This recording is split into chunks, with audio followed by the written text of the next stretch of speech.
Hello, my name is Seal Menezes, and my purpose for creating this video is to explain the sought-after answer of why we sleep.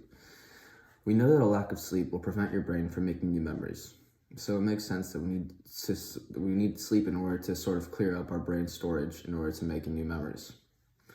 Sleep helps us convert new information to memories by helping with this process. Another positive side to sleep is that it allows our brains to switch into a high gear, dispose of toxic proteins that may have lingered in our brains.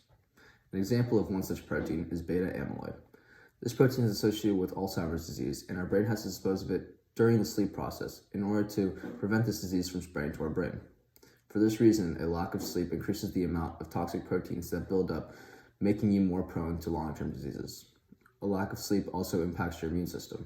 A night's rest of only 4 to 5 hours of sleep can reduce the number of immune cells in your system, making it more likely to predict your risk percentage of developing certain diseases, like cancers, among other things.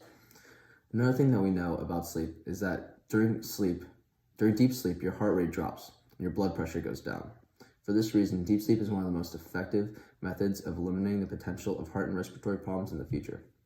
Alternatively, if you're not getting enough sleep, your body therefore isn't replenishing your cardiovascular system, increasing the likelihood of developing heart and blood problems. One study showed that people who sleep 6 hours or less have a 200% increased risk of having a fatal heart attack or stroke later on in life. It takes only about 16 hours of being fully awake for your body to start demonstrating psychological deterioration and negative effects on mood and personality.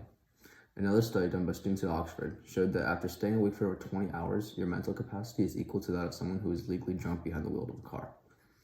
That being said, it would be appropriate to assume that we need 8 hours of sleep following a 16-hour day.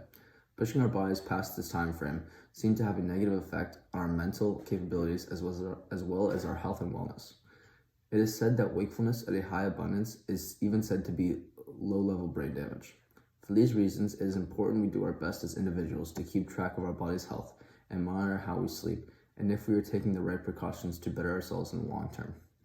The key to living a longer and healthier life could come down to the quality and quantity of sleep we get every night, and if we actually take certain necessary steps to improve how we live our lives.